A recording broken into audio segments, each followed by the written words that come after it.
At my bridal shower, my sister-in-law pulled me aside and said, "You know you were the backup plan, right?" When I asked what she meant, she pulled out her phone and showed me old messages between her and my husband, 1 week before our engagement. I canceled the shower cake, gave no explanation, and left early. The next day, I told him to choose me or their lies. His silence made the choice for me. I didn't grow up dreaming of a perfect wedding. I just wanted something real. A real love. A real partner. A real life. After everything I went through in my 20s, 2 messy breakups, 1 broken engagement, I told myself I'd know when it was real. So when I met Matt, I thought maybe I finally got it right.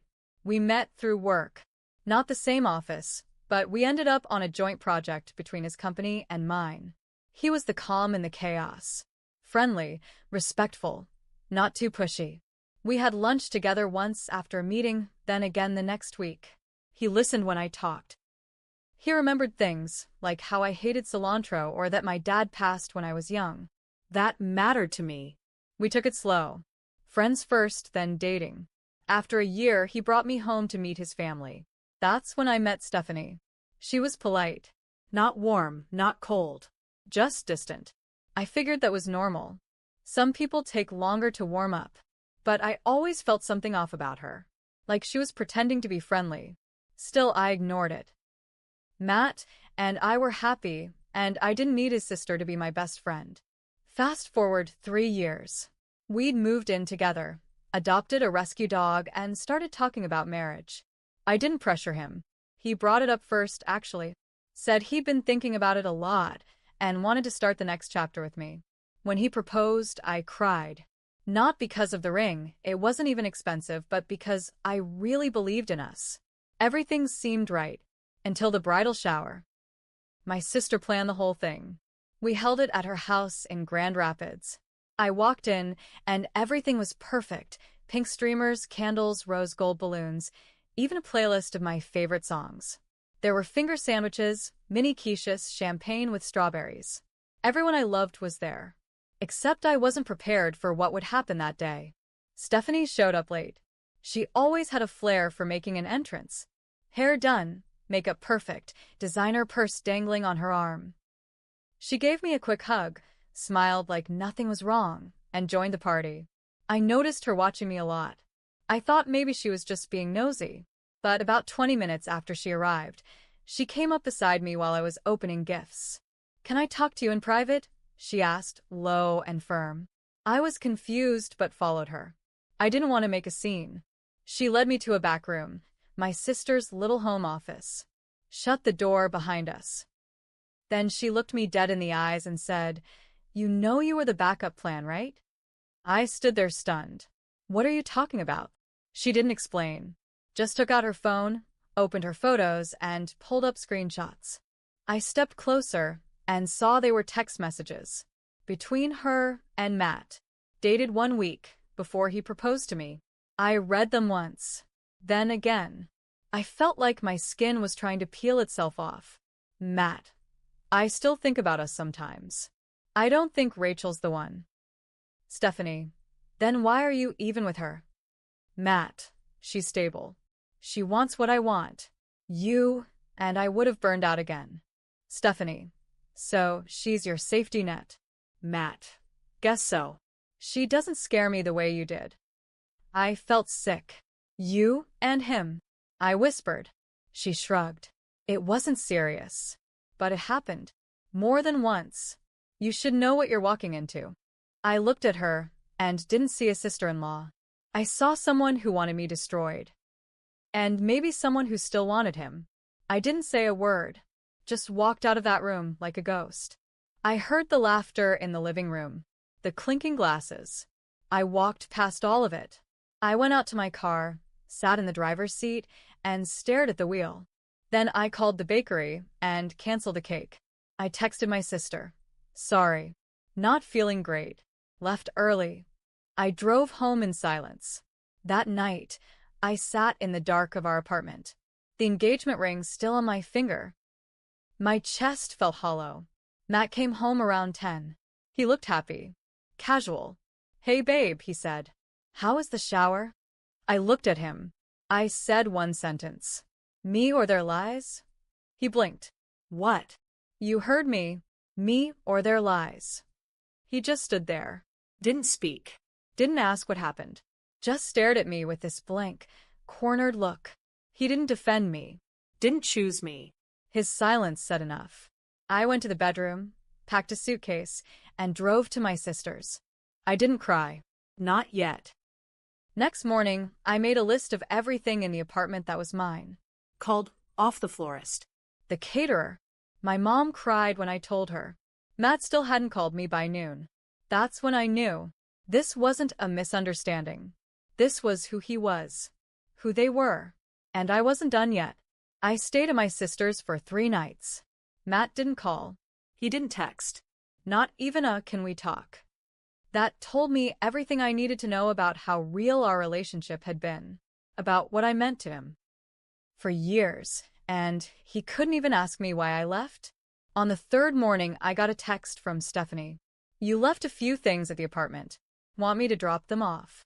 I stared at my phone like it was poison. I didn't reply. An hour later, she sent a photo. My journal, the one I kept hidden in my nightstand. And my late father's watch, which I always kept in a box at the back of the closet. She wrote, "Would be a shame if something happened to these." That's when I knew. This wasn't just about Matt. Stephanie had been playing a longer game. She wanted me gone.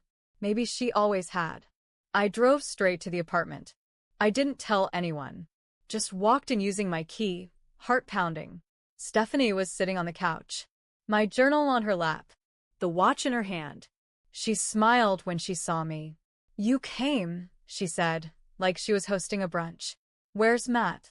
I asked. She stood up. At work. He said you'd be by eventually. He's not fighting this, you know. Ist her. You wanted this. From the beginning. She walked over to me, slow, like she was giving a speech. I never thought you were right for him. You don't challenge him. You're just there. He needs more than safe. He needs someone who actually sees him. You mean you, I said.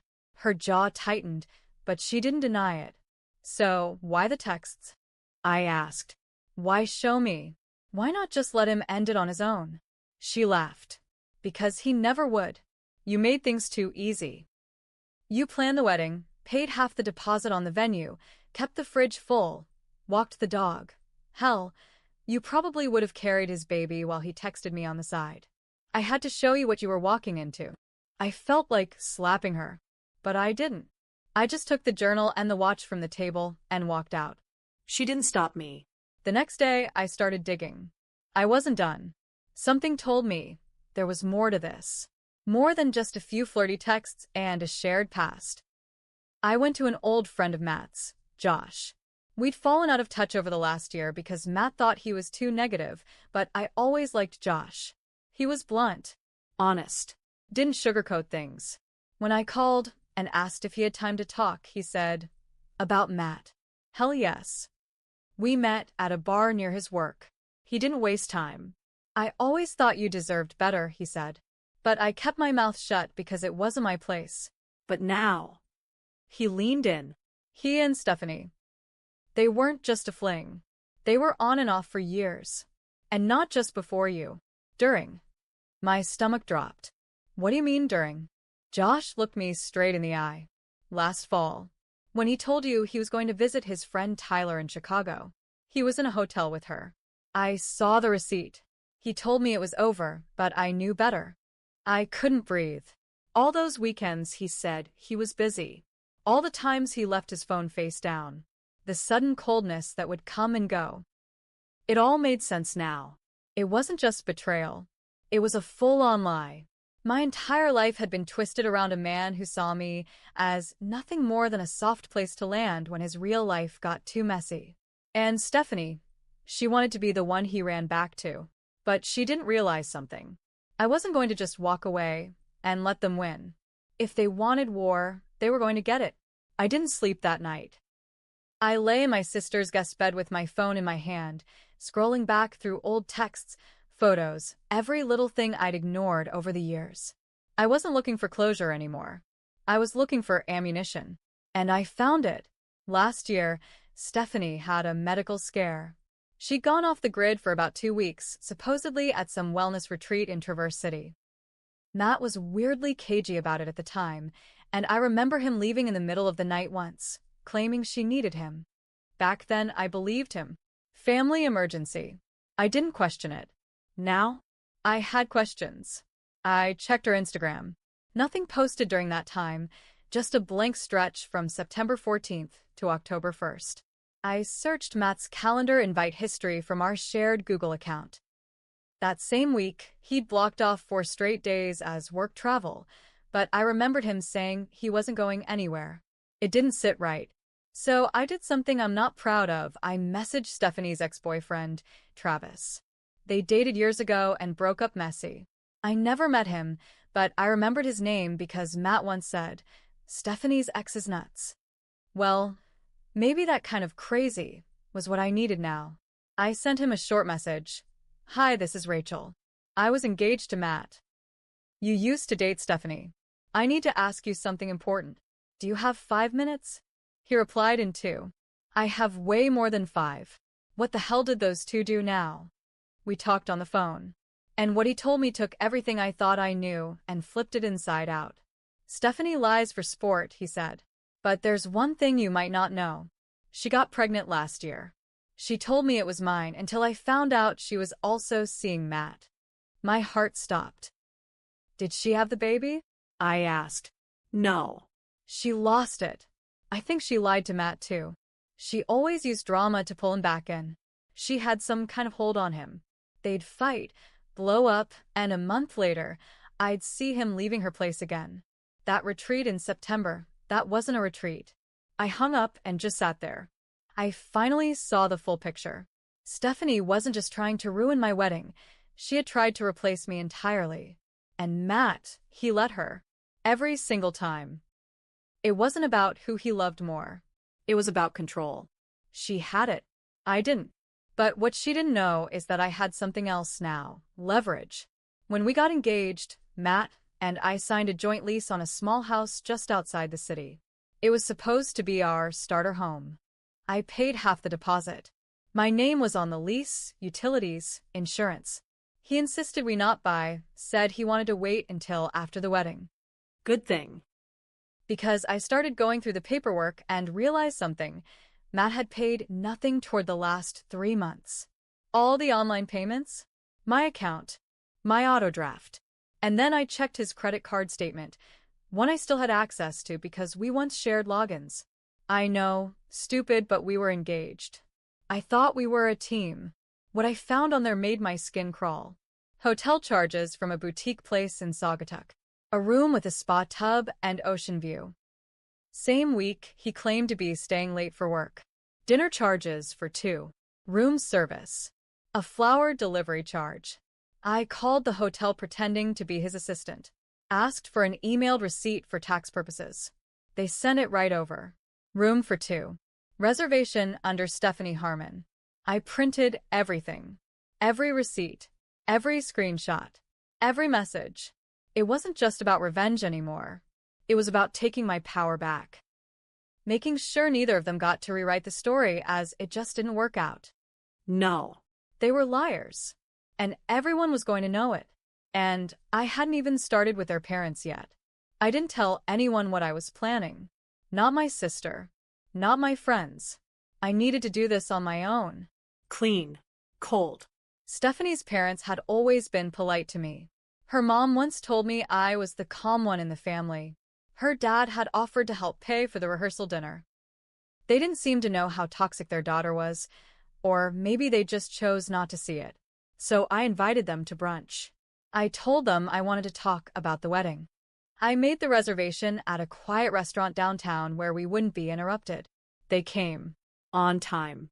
Smiling. I brought a folder. We ordered coffee. I waited until the server left. Then I slid the folder across the table. "I'm calling off the wedding," I said.